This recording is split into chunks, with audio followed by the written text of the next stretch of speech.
Ustedes pueden leer y pueden más o menos hacerse una idea de lo que va a consistir todo eso. Y claro, vamos a orar, por supuesto, vamos a orar. Yo sigo diciendo que todo está bajo el control de Dios, absolutamente todo. Nosotros oramos y todo lo que suceda, el Señor tiene todo bajo su control. Entonces, especialmente el día martes y miércoles vamos a estar orando junto con miles y miles de hermanos de otras congregaciones, de otras iglesias que en este país van a estar orando por esta famosa ley que se quiere aprobar, donde incluso conmigo lo llevan crudo. Ya les digo por internet, a mí que me ven todo el mundo ahí, conmigo lo tienen crudo. Si piensan que no voy a denunciar la homosexualidad, si piensan que no voy a denunciar la corrupción, conmigo ya me pueden meter preso. Cuando quieran me pueden venir a buscar y me llevan preso.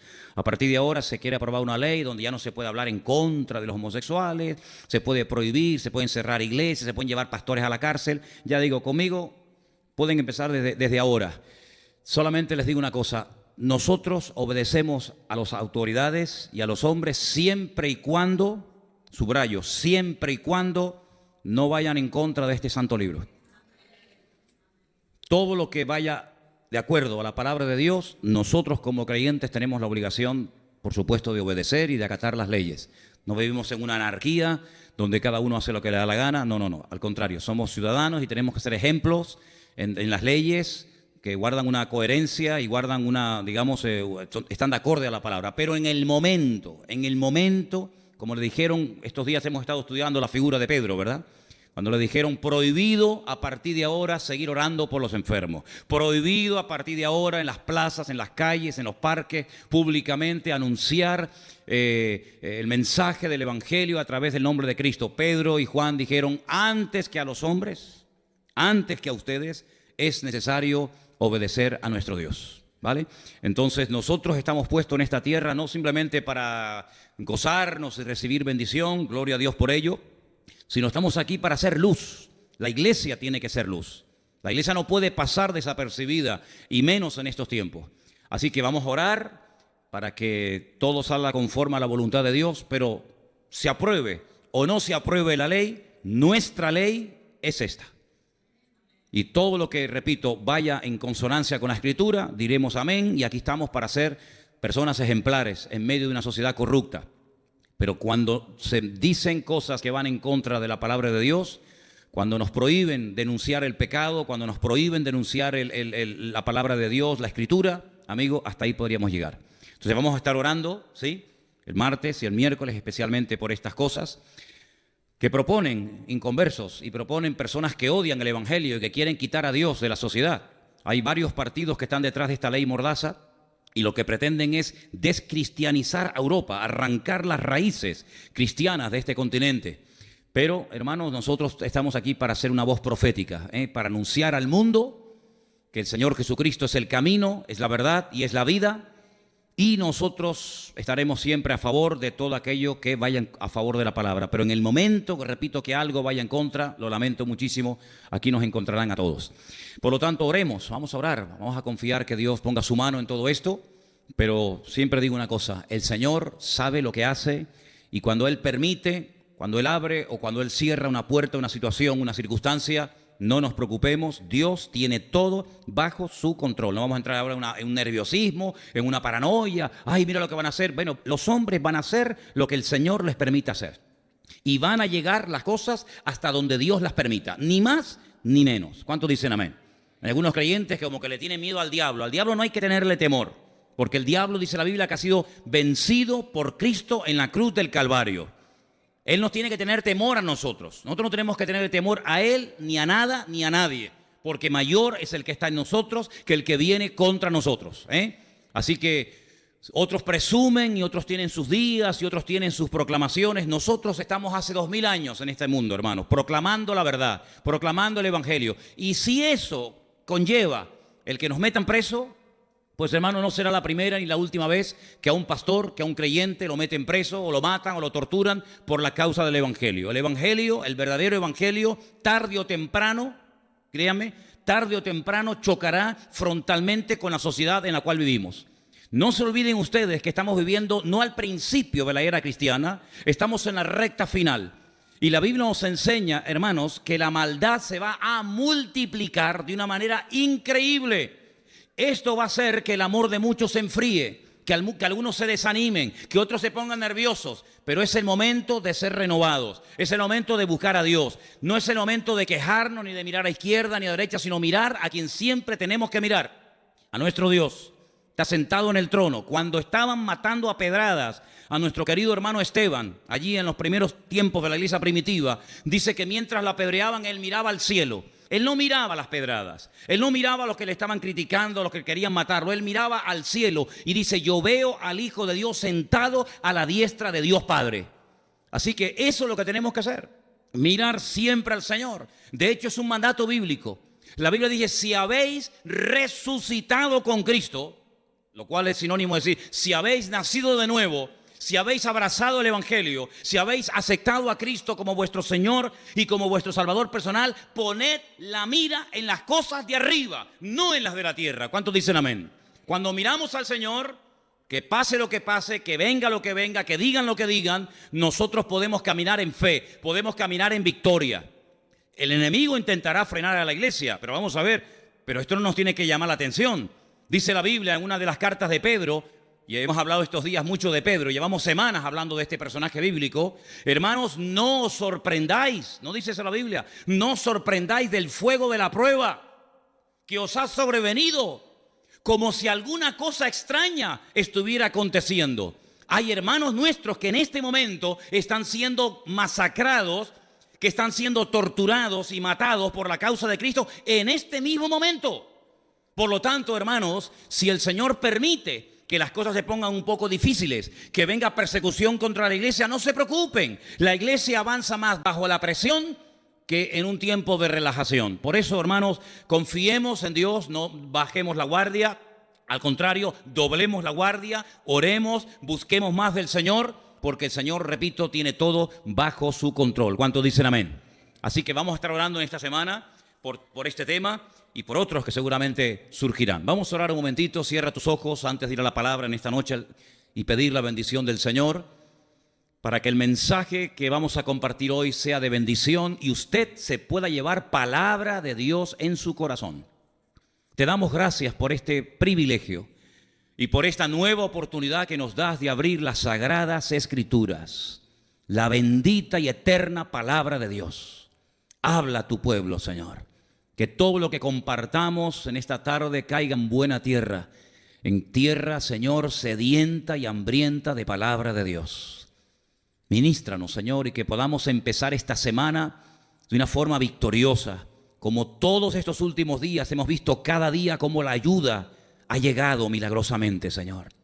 De donde menos esperábamos, la ayuda ha venido, porque tú no desamparas a ninguno de tus hijos.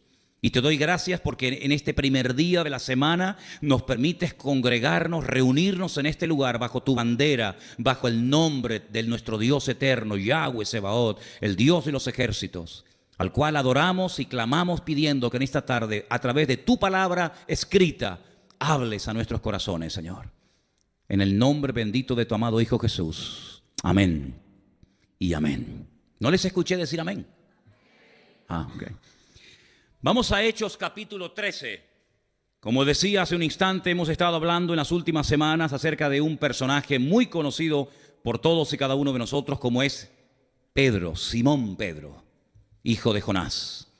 Lo veíamos allí en el mar de Galilea pescando, siendo llamado por el Señor, y desde ese momento que el Señor lo llama hasta el capítulo 12 del libro de los Hechos, hemos visto, creo que cosas muy interesantes y muy prácticas que nos pueden venir muy bien a cada uno de nosotros. Lo hemos visto sanando enfermos, lo hemos visto resucitando muertos, lo hemos visto predicando en las calles con un temor y una autoridad, sin ningún temor al hombre, con un temor a Dios y con una autoridad tremenda. Lo hemos visto caminar por encima de las aguas, pero también lo hemos visto negando al Señor, dudando, ahogándose en las aguas del mar de Galilea. También lo hemos visto llorar. También lo hemos visto llorar amargamente la noche que negó al Señor, pero también lo hemos visto siendo restaurado y confesando, Señor, tú lo sabes todo, tú sabes que yo te amo. Lo hemos visto en la cárcel, ese fue el último pasaje que estudiamos el día jueves. Mataron a Santiago, Herodes mandó a matar a Santiago. Se perdió un gran obrero, se perdió un gran siervo de Dios.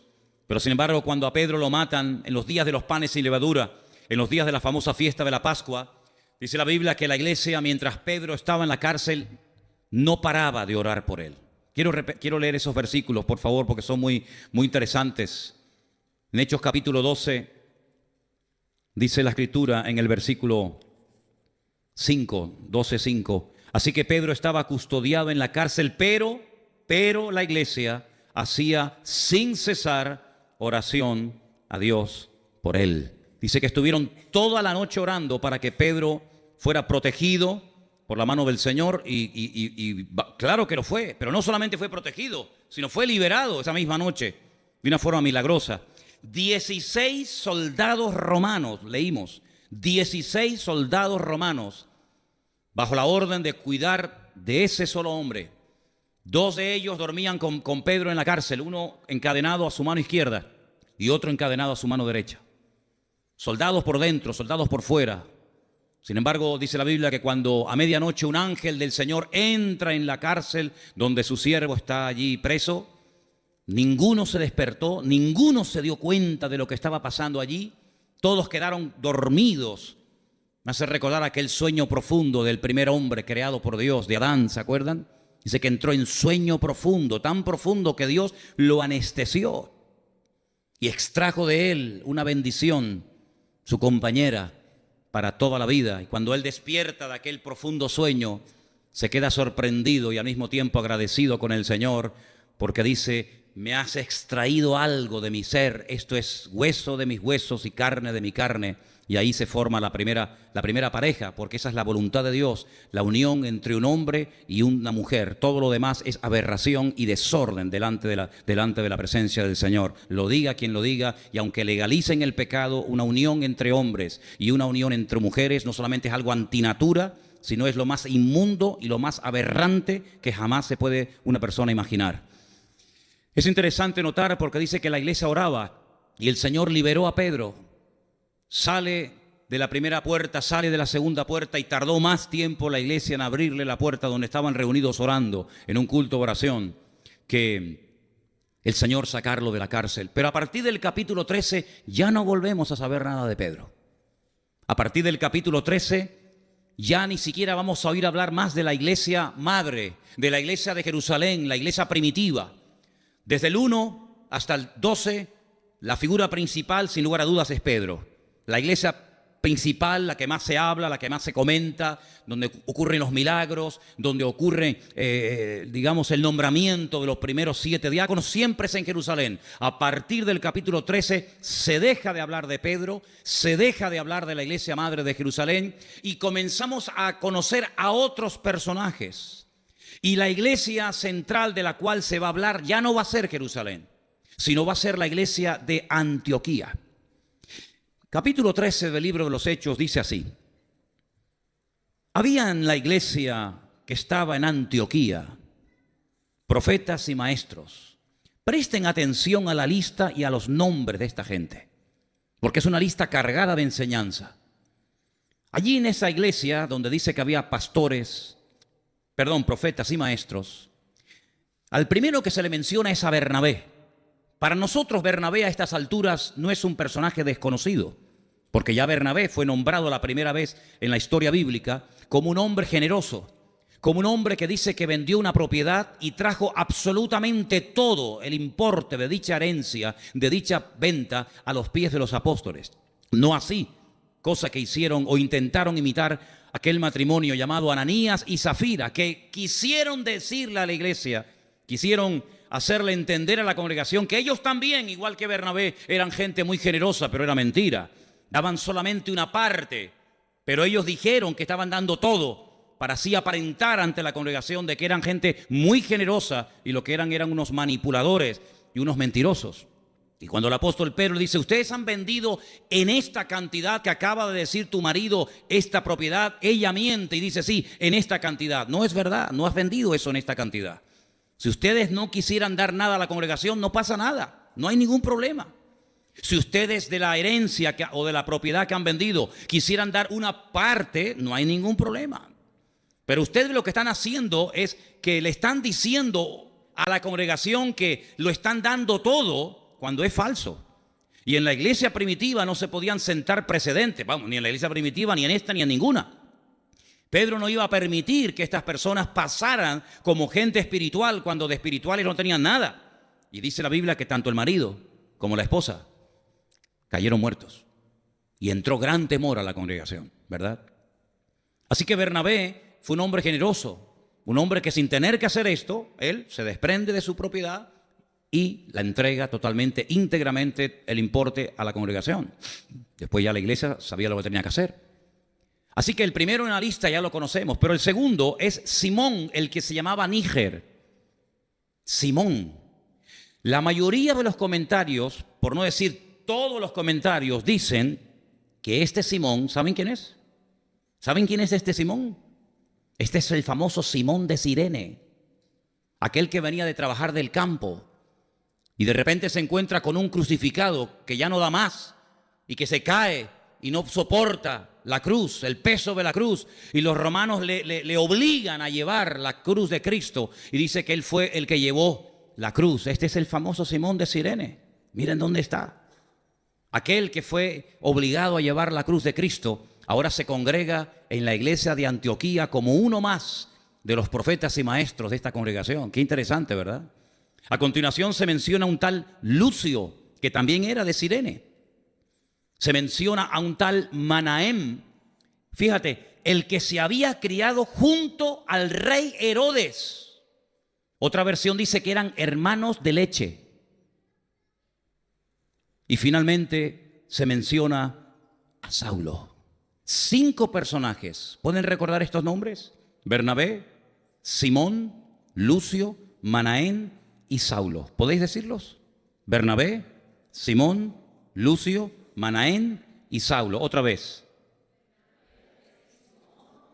Lucio, Manahem y Saulo. Estos 5 nombres. ¿Por qué nos da la Biblia el nombre de las 5 personas que en la iglesia de Antioquía en aquel tiempo estaban ministrando en la iglesia? Por algo tiene que ser. No es simplemente para que el libro tenga sea más extenso, sino que tiene una razón de ser. Ahora, la iglesia primitiva, si la analizáramos y le hiciéramos una crítica constructiva, tiene mucho que enseñarnos. Y ya me gustaría a mí que nuestra congregación se pareciera a la iglesia primitiva, aunque sea en algo.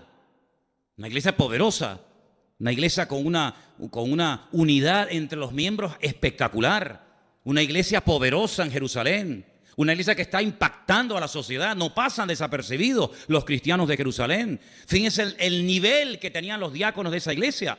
Miren por ejemplo a Esteban, miren por ejemplo a Felipe. Si esos eran los diáconos, madre mía, ¿cómo serían los pastores de dichos diáconos? Una iglesia generosa, una iglesia que crecía y se multiplicaba. ¿Pero dónde crecía y dónde se multiplicaba la iglesia primitiva? En Jerusalén. Allí era donde estaban a gustos. Allí era donde estaban contentos. Pero ¿y Samaria? ¿Y Judea? ¿Y Galilea? ¿Y el resto del mundo? La iglesia primitiva es una iglesia muy bonita, una iglesia hermosa, la primera, pero es una iglesia que cometió una grandísima equivocación. Es una iglesia que se olvidó de la gran comisión, de la gran orden, del gran mandato de ir por todo el mundo y predicar el evangelio a toda criatura. Solamente una vez Pedro lo hizo. ¿Se acuerdan? Cuando estaba en Jaffa, en Jope, y el Señor le habla y le dice que tiene que ir a la casa de un centurión romano llamado Cornelio, y allí entra y les predica el evangelio, y allí hay una multitud, un buen grupo de personas esperando recibir la palabra, incluido Cornelio.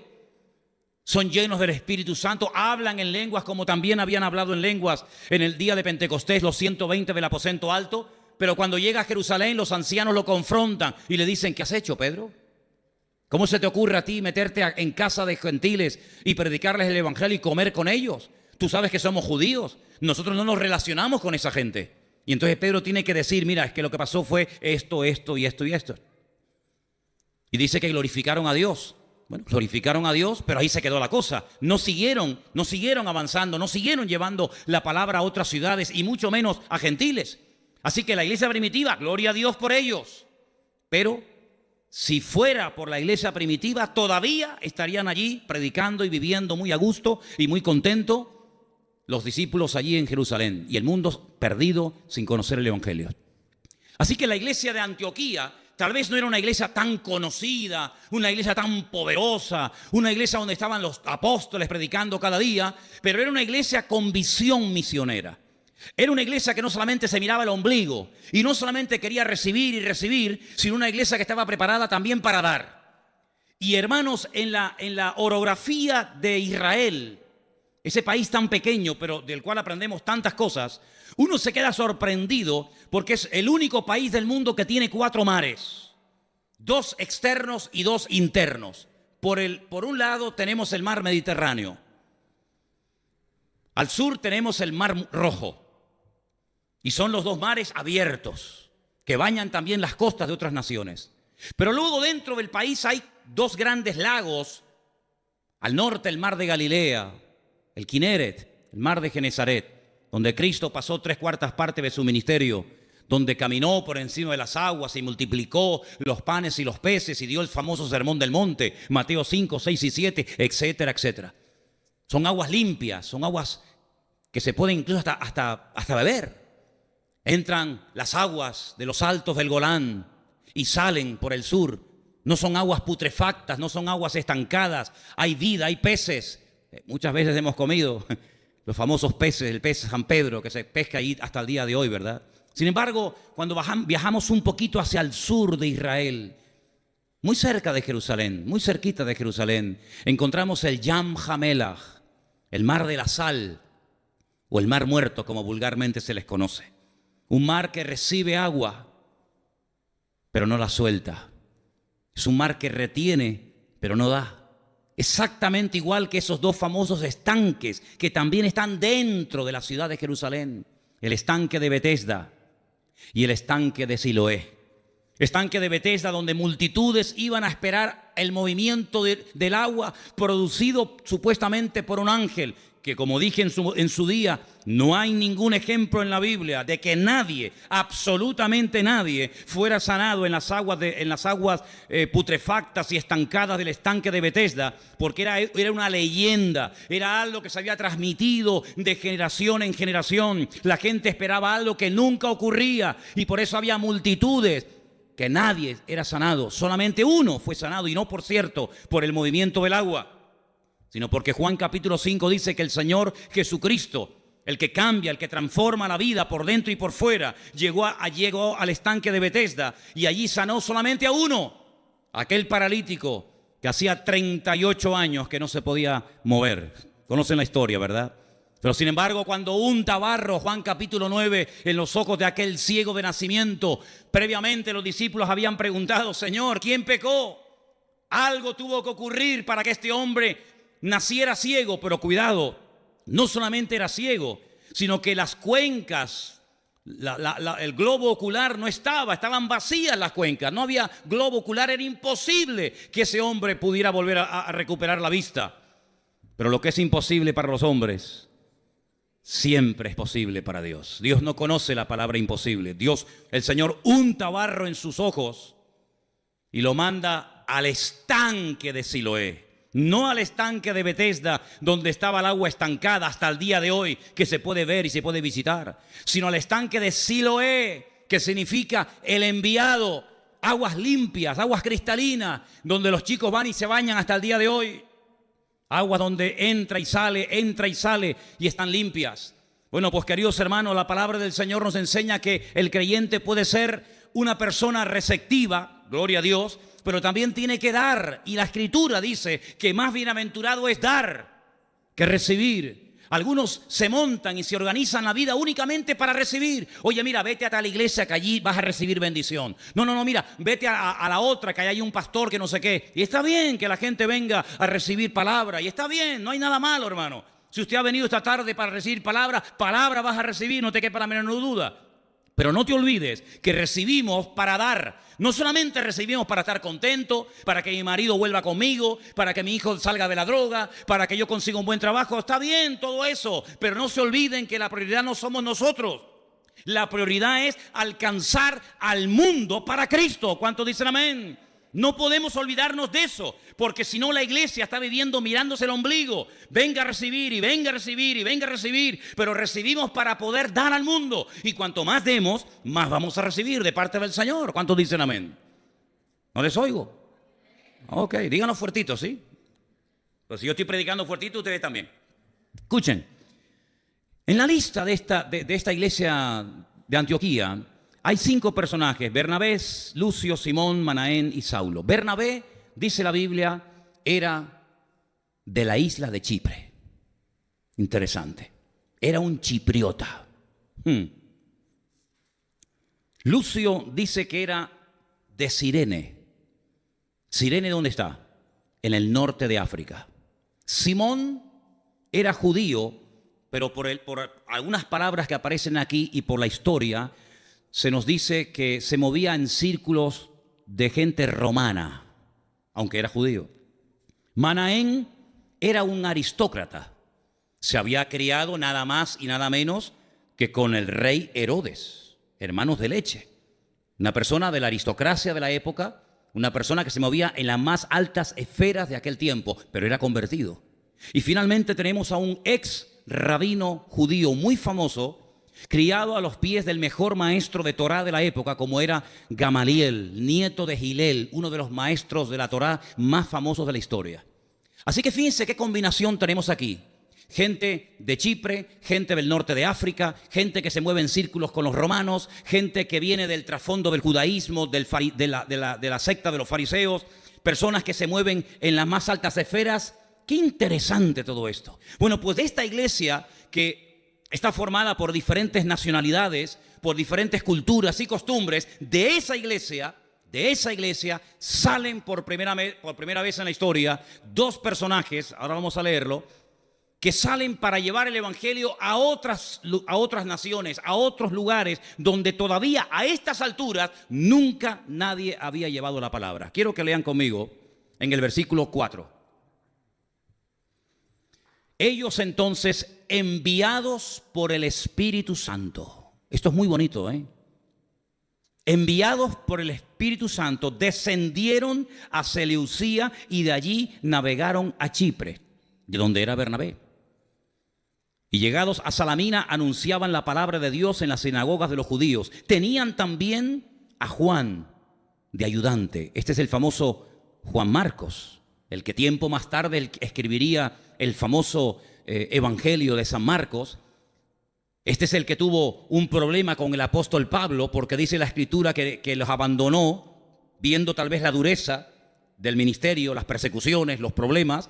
Dice que les abandonó, y en el segundo viaje misionero Bernabé quiere llevarlo, y Pablo dice: conmigo no viene más. Y dice que hubo tal desacuerdo y tal discusión y discrepancia entre estos 2 hombres de Dios, Bernabé y Pablo, que dice que nunca más volvieron a trabajar juntos. Bernabé se fue con Marcos por una parte. Sin embargo, la Biblia relata el viaje que hace Pablo por tierra con un tal Silas, al cual también se le conoce en la Biblia con el nombre de Silvano. Silas y Silvano en la Biblia es el mismo personaje, es el que escribía las cartas. Pablo las dictaba, Silas las escribía y finalmente Pablo las firmaba y se mandaban por todas las congregaciones o a la congregación correspondiente. Es interesante notar porque estas 5 personas, profetas y maestros, están congregándose todos en la misma iglesia, la iglesia de Antioquía, donde hemos leído esta semana, el día jueves, que es el primer lugar del mundo donde se emplea el término, en nuestra Biblia dice, se les llamó por primera vez cristianos, los mesiánicos, los ungidos, los seguidores de Cristo. Usted sabe lo que significa la palabra cristiano, ¿no? Porque si usted se llama cristiano y no sabe lo que significa, averigüe primero lo que significa. Un diccionario que se imprimió en este país en los años 50, en plena dictadura franquista, cuando se leía la definición de la palabra cristiano, decía: cristiano, persona bautizada de mayor, seguidor de Cristo. Interesante, ¿no? En los años 50, cristiano, persona bautizada de mayor, seguidor de Cristo. Ay, si le hubieran hecho caso en los años 50 a la definición del diccionario de la Real Academia Española, ¿verdad? Qué cosa tan interesante. Allí se les llamó por primera vez los ungidos. Allí se les llamó por primera vez seguidores de Cristo. Se les daba otros nombres, ¿verdad? Pero la primera vez que los llaman así fue en la iglesia de Antioquía. Y allí seguramente estaban muy a gusto. Imagínate tú con este plantel, imagínate tú con este grupo de siervos de Dios predicando, enseñando, profetizando. Era una gozada. Pero hay un momento en el que en la iglesia ocurre algo. Y quiero leerlo. Y está en el versículo 2. Hechos 13, versículo 2.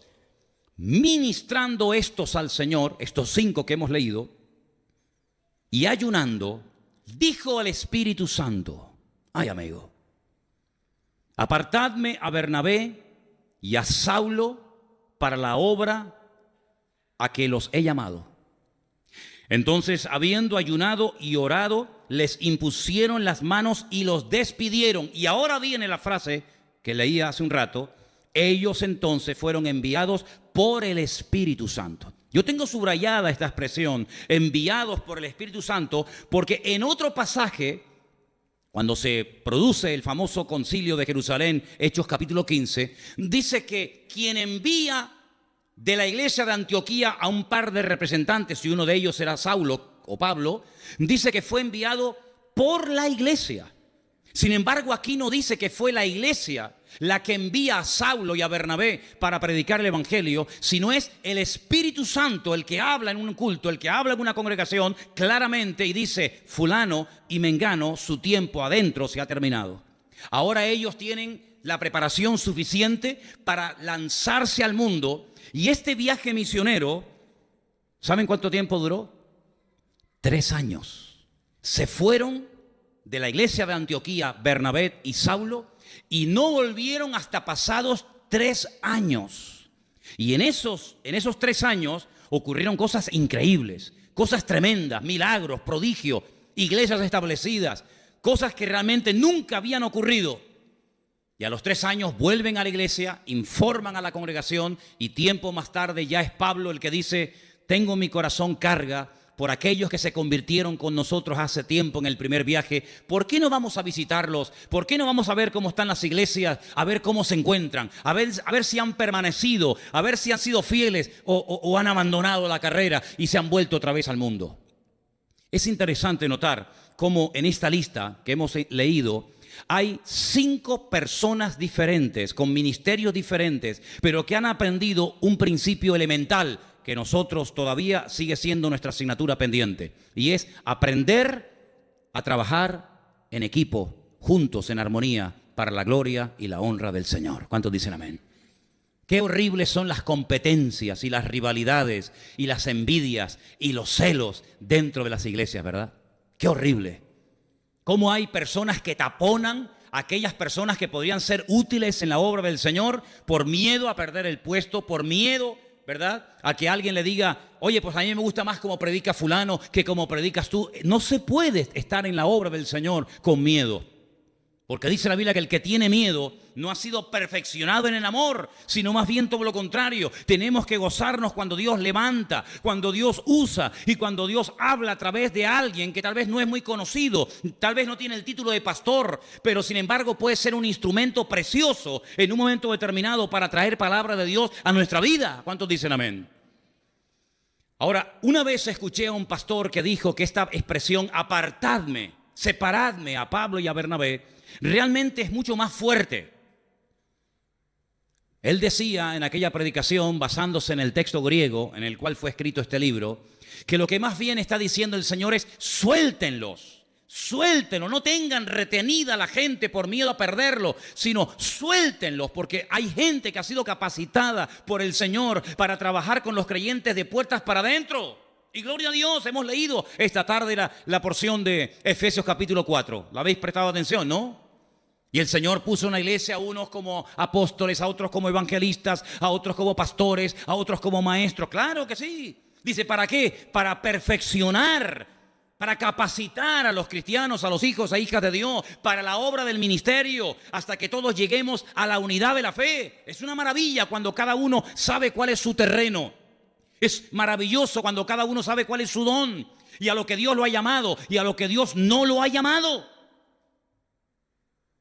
Qué hermoso cuando aprendemos a trabajar juntos en armonía y la gloria quien se la lleva es el Señor. Ese salmo que tanto se menciona. Y yo muchas veces le he preguntado, pero bueno, ¿esos hermanos quiénes son? Y me dice, no, nosotros. Digo, nosotros no. No, estudie. ¿Con qué facilidad se menciona muchas veces el Salmo 133?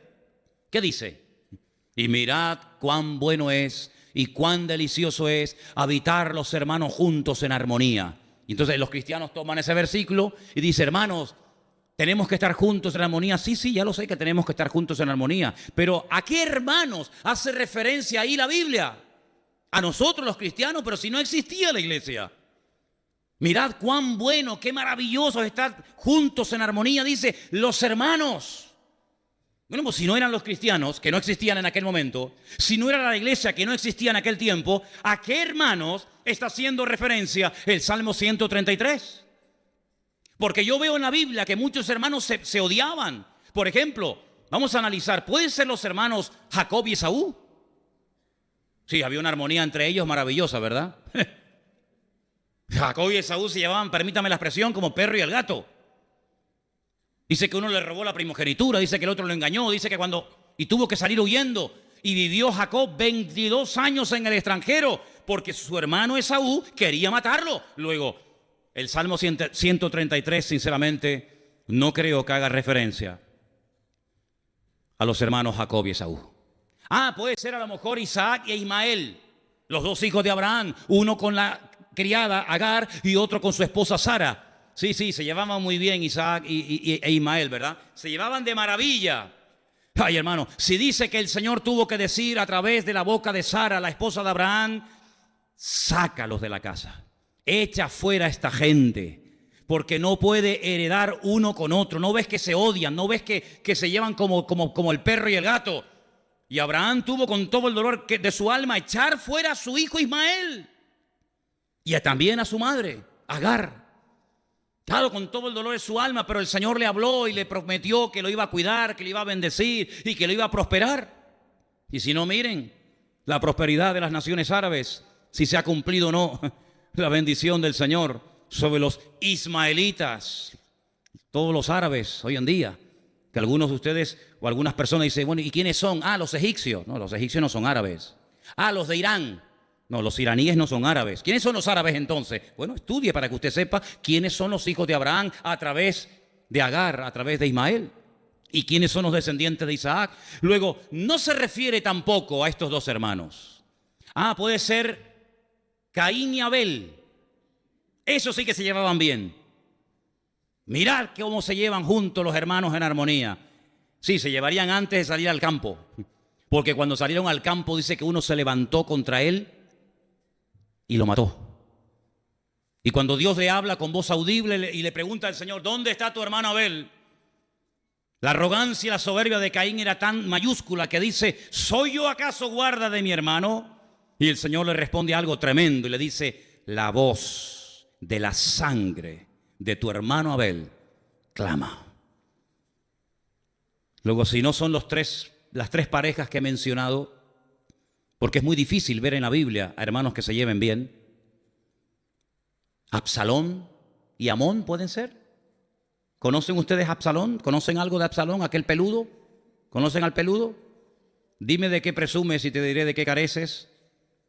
Se cortaba el pelo una vez al año públicamente y lo pesaba y decía, madre mía, qué melena, parecía un león. Y por los pelos quedó colgado y murió. ¿Se llevaban bien los hermanos Absalón y Amón? No. ¿A qué hermanos se refiere, hermanos? Solamente encuentro en el Antiguo Testamento a dos hermanos. Algunos estarán pensando, no, pero no has mencionado a José. ¿Se te escapó José? No, a mí no se me escapó nada. A mí no se me escapa nada. De la Biblia no se me escapa nada. Pero perdóname, no los he mencionado, porque si ustedes piensan que los hermanos juntos en armonía se refiere a José y a sus hermanos, amigo, no sé qué Biblia lees. Porque si alguien odiaba a su hermano José, eran precisamente sus propios hermanos. Para Potifar, José era una bendición.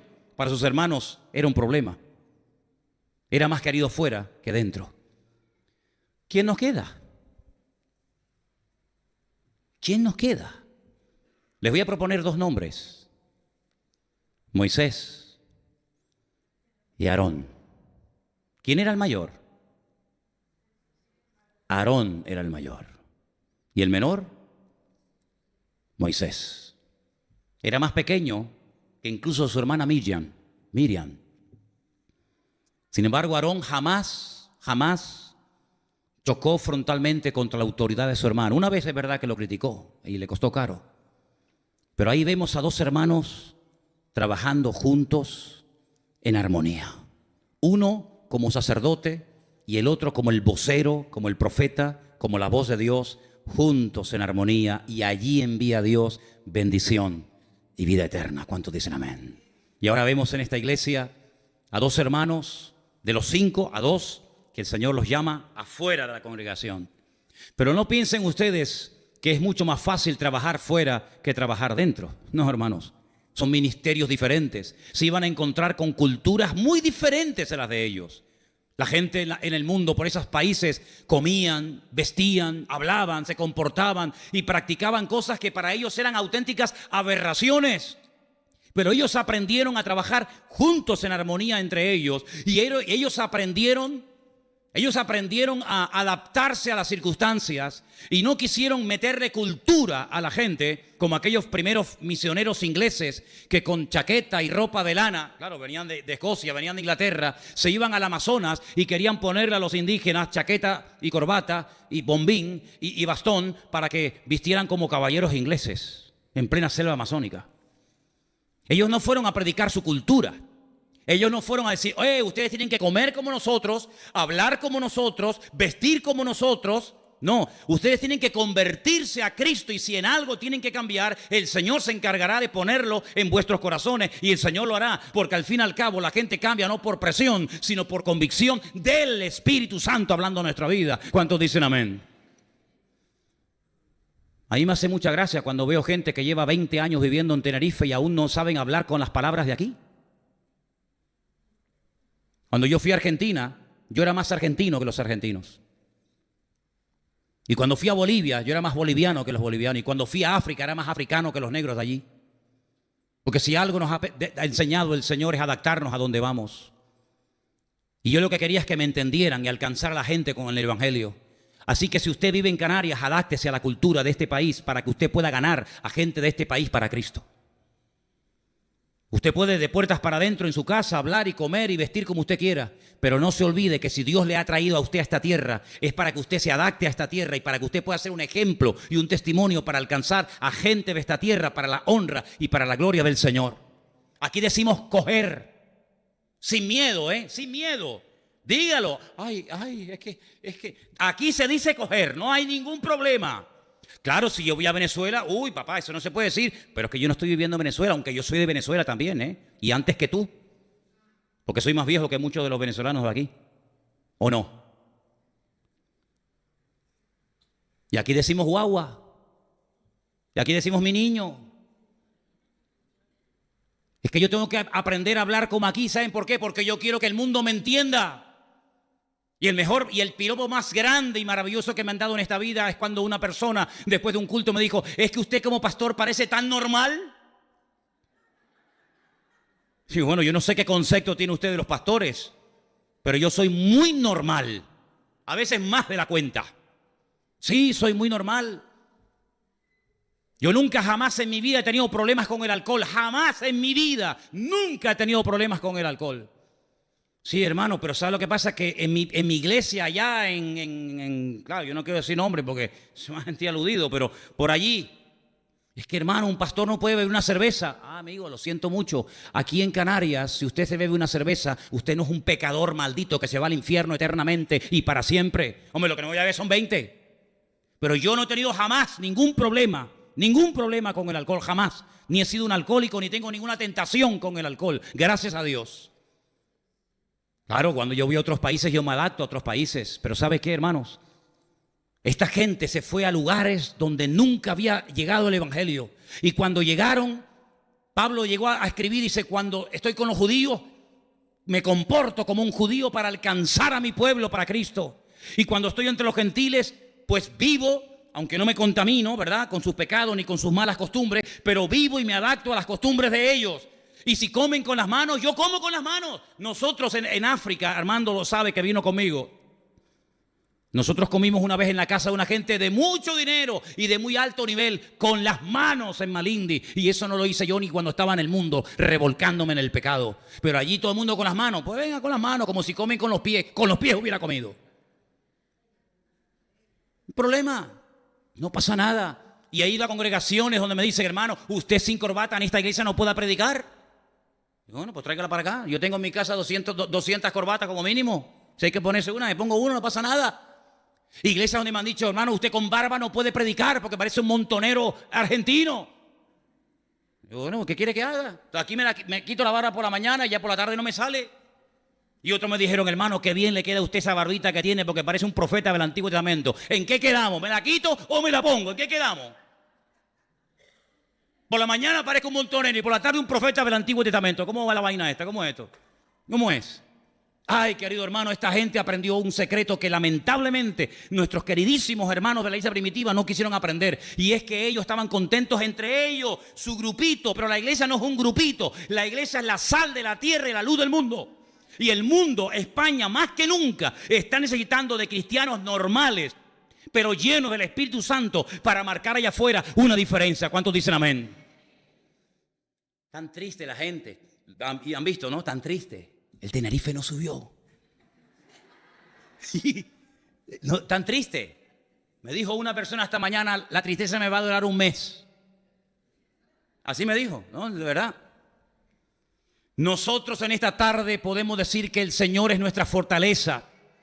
Podemos decir que Él ha cambiado nuestro lamento en baile. No me interesa si bajó, si subió. Mayor es el que está en nosotros que el que está en el mundo. Y el gozo del Señor es nuestra fortaleza. Amén, aleluya. Aplauda para que lo oigan en toda la calle, hermano. Aplauda fuerte. No está el estadio, pero está la iglesia del Señor en esta tarde aquí. Aleluya. Amén. Gloria a Dios, fuerte ese aplauso, fuerte que lo oiga toda la calle. Garcilaso de la Vega, aquí están los hijos de Dios. En victoria, para la gloria de Dios. Amén. Aleluya. Nosotros siempre ganamos porque el diablo está vencido. Fuerte ese aplauso a Él y a su nombre. Y a su nombre. Gloria a Dios. Amén. A nosotros no nos roba el gozo nadie. Nadie nos roba el gozo. No había una canción que decía, el gozo que Dios me dio nadie me lo puede quitar. ¿No había una canción así? ¿Cómo me va a quitar el mundo el gozo si el mundo no me lo dio? Claro, mi querido hermano, hay circunstancias, hay problemas, hay luchas, hay dificultades, pero bueno, ahí se demuestra la madera de la que está uno hecho. Porque si no hay luchas y dificultades, entonces, ¿cómo es? El verdadero cristiano no se nota cuando todo va bien y todo sonríe y todo, gloria a Dios, aleluya, sí, ahí cualquiera. El verdadero cristiano se demuestra cuando hay necesidades y dificultades y luchas y obstáculos y circunstancias aparentemente adversas y difíciles. Pero ahí es donde descubrimos la grandeza de nuestro Dios.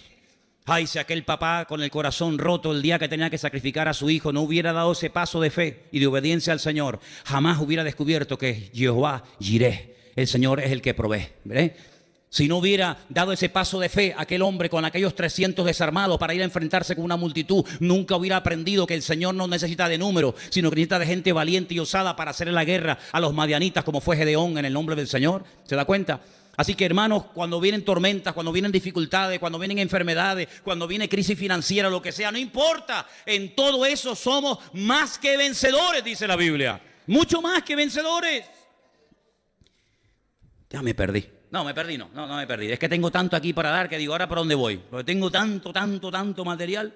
Pero mire, déjeme que le diga algo en esta tarde, porque no quiero cansarlo.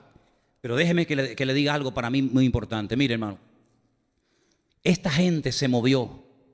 Escuche bien esto porque esto es muy importante, porque yo lamentablemente veo que hay gente que no aprende, y mira que lo digo, y mira que se enseña, y mira que se predica, y no hay forma, tú. ¿Quién envió a Pablo, a Saulo y a Bernabé a esas naciones donde no había llegado nadie con el Evangelio? ¿Quién los movió? ¿Por qué se movieron?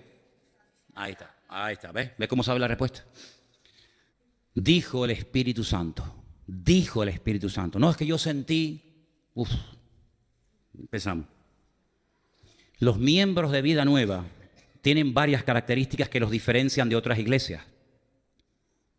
Una de las características de la gente que se congrega con nosotros en esta iglesia es que la palabrita yo sentí, nosotros no la usamos. Cuando yo oigo a alguien y dice, no, que yo sentí, digo, este no es de nuestra iglesia, porque nosotros no hablamos así. Yo sentí. Esta gente no se movió por un sentimiento, porque le iban a esperar, le estaban esperando persecuciones, cárceles, torturas. Los sentimientos llegan de aquí a la esquina. Esta gente se movió por el Espíritu Santo de Dios en la iglesia que habló. No se movió porque allá había más trabajo. Entonces, claro, si hay más trabajo allí, aquí ya no hay, me voy para allá. ¿Usted me está viendo? No me oyó, se lo voy a repetir. Allí hay trabajo y aquí no hay. Voy a ponerlo bíblicamente para que nadie se sienta ofendido. Allí está Egipto, aquí está Canaán. Aquí las ovejas se me mueren de sed. Aquí no hay pastos verdes, aquí no hay nada. Aquí nos estamos muriendo de asco. Allí en Egipto está el río más largo del mundo, 6.666 kilómetros de largo. Es el río más grande del mundo, con 7 brazos, que parece la lengua de una serpiente. Río que según la Biblia algún día se secará, dice la palabra. Escuche bien esto. Siempre en Egipto había trabajo, siempre en Egipto había una puerta abierta. Le voy a poner varios ejemplos para que capte esto. No está nada mal, no es un pecado decir, bueno, allí hay una oportunidad, yo voy a... No, cuidado, no estoy diciendo nada en contra de eso. Lo que estoy diciendo es que no se mueva única y exclusivamente por emociones, por sentimientos o por la carne. Mis padres fueron a Venezuela de migrantes, no eran cristianos. Mis abuelos fueron a Venezuela y a Cuba y a Argentina como emigrantes. Mis bisabuelos fueron también allí. Ellos se movieron, no eran cristianos. A nosotros no nos mueve la necesidad. No debería de movernos la necesidad. A nosotros no nos mueve el ganar más o el ganar menos. A nosotros nos mueve el Espíritu Santo de Dios. Yo le digo lo que dice la Biblia, después haga usted lo que le dé la gana. Pero yo tengo la obligación de enseñarle Biblia. Los que son guiados por el Espíritu, estos son hijos de Dios. ¿Dónde dice eso, Manolo? Romanos 8. Los que son guiados por el Espíritu de Dios, estos son hijos de Dios. Es decir, que una característica para reconocer a un hijo y a una hija de Dios es que lo movió el Espíritu Santo. No la necesidad, no la emoción, no una invitación, no el sentimiento, no la carne, no un chico que le gusta, una chica. No. El Espíritu de Dios es el que tiene que mover a la iglesia del Señor. Porque si no, ¿en qué nos diferenciamos del mundo? Ahora usted me dirá, sí, pero hermano, yo he leído mi Biblia que Abraham en un momento de necesidad, donde no había agua, donde no había trabajo, donde no había pastos verdes, donde no había nada, se fue a Egipto. Sí, ¿sabe una cosa? Yo también lo he leído. ¿Usted pensaba que yo no lo había leído? Yo lo he leído. Yo lo he leído también. Y se fue allí. Pero tiene que leer el resto de la historia, ¿eh? No solamente lea cuando fue, lea cuando salió. Porque él salió de Egipto, pero Egipto no salió de él. El faraón le dijo, ¿te vas? Ay, qué pena. Te voy a hacer un regalo. Cuidado con los regalos que la gente te hace del mundo. No acepte cualquier vaina que le regala la gente del mundo. Cuidado. Por muy bonito que sea. ¿Te acuerdas de aquella palabra? No acepte los ratones de los filisteos, aunque sean de oro. Eso fue un sueño que Dios me dio hace años. No acepte los ratones de oro de los filisteos, aunque sean de oro. El que sabe de Biblia sabe lo que estoy hablando. El que no sabe de Biblia dice, ratones de oro. ¿Qué habla este hombre? Entonces hay que leer la Biblia. Abraham fue a Egipto, le regaló a Agar, y fue la ruina. Su hijo Isaac, viendo que su papá había ido a Egipto en un momento de crisis y en un momento de necesidad, él dijo, oye, no hay agua. Yo soy ¿cómo es? Pastor de ovejas. No hay agua, no hay pasto, no hay nada. ¿Dónde hay pastos verdes? ¿Dónde hay abundancia de agua? En Egipto. Me voy a Egipto y dice, para el carro, amigo. Vivía en Beersheba, donde vive nuestro hermano Guido. No sé si nos estará viendo esa noche. Allí vivía en Beersheba. No había agua, no había esperanza.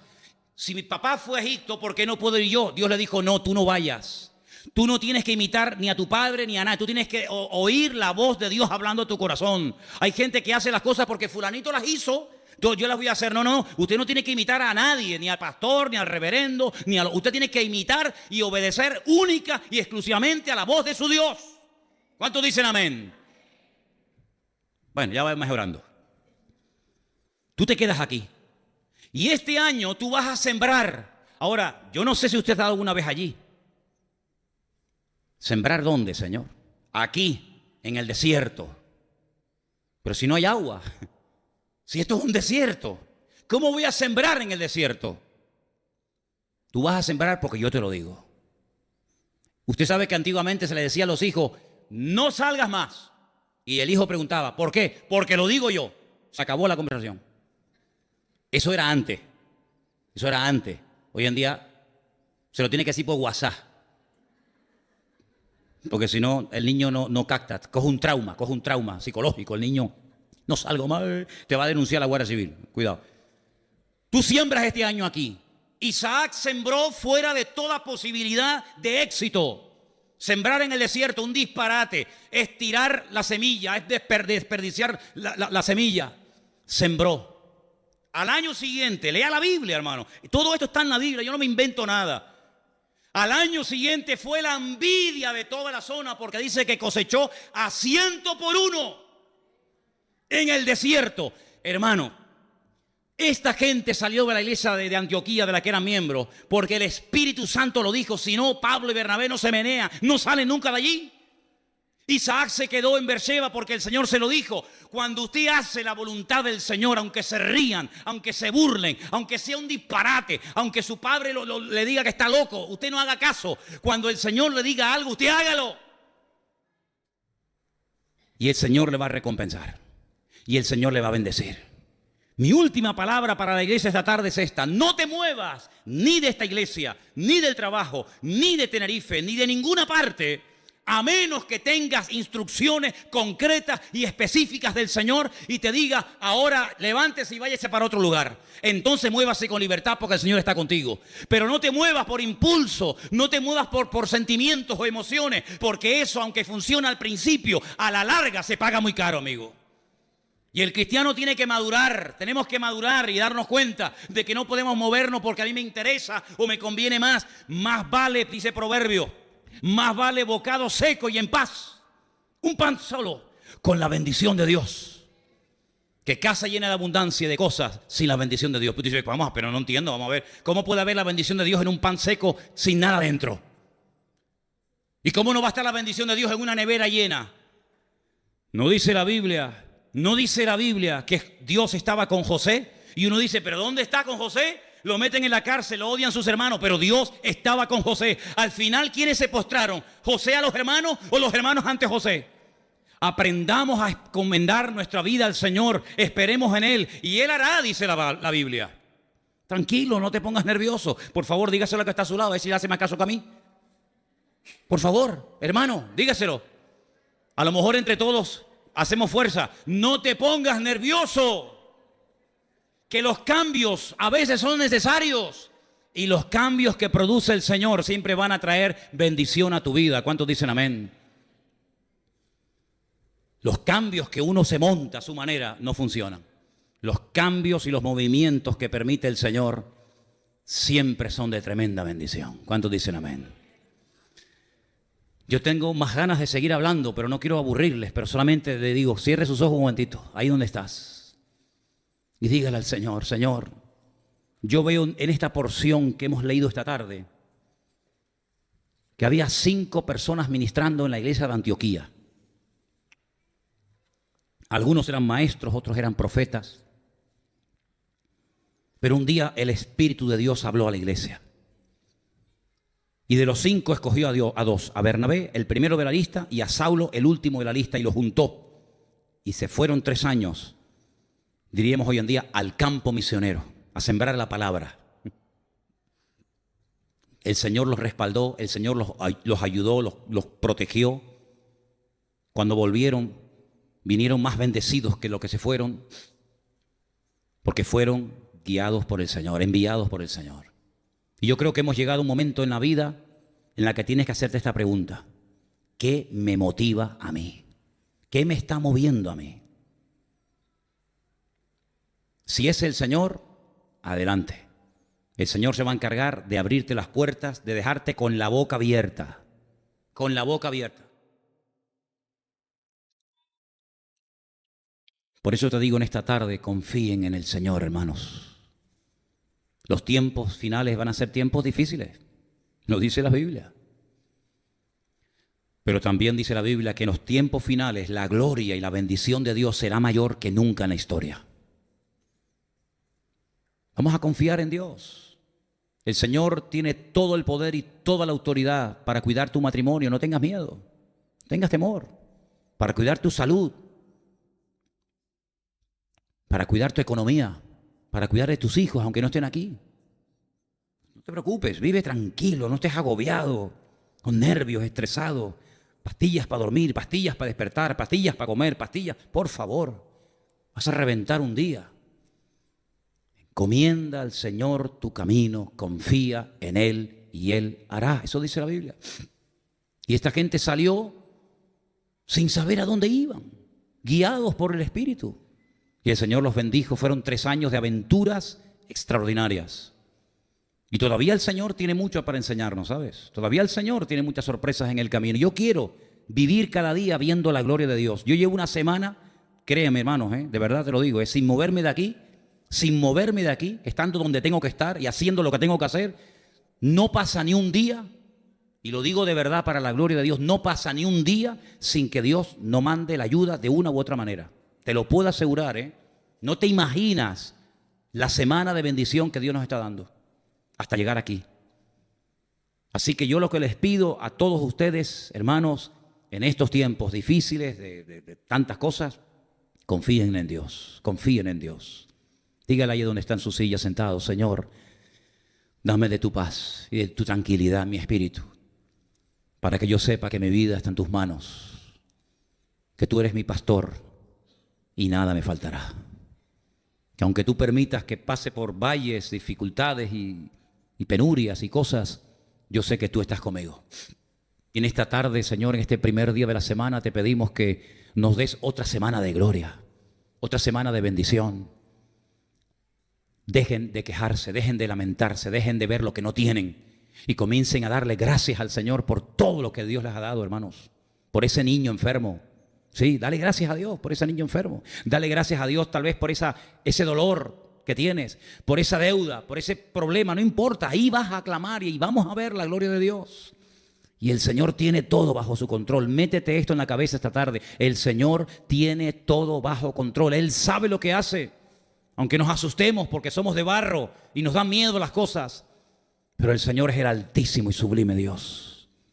Y a ti, Señor, adoramos. Y ante ti nos postramos en el día de hoy, confesando que la ayuda viene de Dios. Confiamos en ti, Señor, no en nuestra fuerza, no en nuestra sabiduría, no en nuestra experiencia, ni siquiera en nuestra fe, sino que nuestra fe y nuestra confianza está en ti, Señor Jesús. Te adoramos, te damos gloria y honra, porque tu palabra nos muestra que cuando una persona es guiada por el Espíritu y sabe cuál es su sitio y cuál es su tiempo y cuál es su momento, la bendición de Dios no falta en esa persona. Gracias por tu palabra en esta tarde, Dios mío, en el nombre bendito de Jesús. Amén y amén. Póngase de pie y dígale a su hermano al mismo tiempo: confía en el Señor y Él hará. Aleluya. Diga. Yo les digo lo siguiente. El Salmo 92 hay una parte hermosa que dice: cuando brotan los impíos como la hierba. ¿Qué es lo que está pasando ahora? Y Señor, ¿de dónde ha salido tanto impío? ¿De dónde ha salido tanto degenerado? ¿No? Cuando brotan los impíos como la hierba y florecen los que hacen iniquidad, es para ser destruidos eternamente. Así que no se preocupen, el Señor permite ciertas y determinadas cosas, pero la última palabra en este país, quien la tiene, no es Podemos, no es el PP, no es fulano ni mengano. La primera y la última palabra en este país la tiene nuestro Dios. Así que a eso nos agarramos y en eso confiamos. Que digan, que propongan, que peleen, que discutan, que digan todo lo que quieran. Solamente van a llegar hasta donde nuestro Dios les permita llegar. Ni más ni menos. Si Él permite que se levante un faraón bueno, gloria a Dios. Pero no te olvides que ese Dios que levantó un buen faraón también permitió que se levantara un malísimo faraón. Uy, ¿cómo puede ser esto? Sí, no te preocupes. Uno era para una cosa y otro era para otra. Uno era para que vinieran y otro era para que salieran corriendo. Dios puede levantar a un Poncio Pilato, porque era el único que podía condenar a muerte a Cristo. Entonces tuvo que levantar a un Poncio Pilato. Y Dios tuvo que levantar a un Herodes. Y Dios tuvo que levantar a tantas y tantas cosas a lo largo de la historia. ¿Para qué? Para que el plan de Dios se ejecute a la perfección. Y aunque ellos crean que ganan, son simplemente piezas en las manos del Señor, y todo está saliendo según el diseño de nuestro Dios. No hay equivocaciones, no hay injusticias, y Dios, repito, tiene la primera y la última palabra en todo. ¿Cuántos dicen amén? Y con esta tranquilidad uno vive la vida y disfruta sin miedo y sin paranoia y sin cosas extrañas. Los hermanos que nos van a ayudar, por favor, si pueden pasar un segundito adelante, oramos al Señor.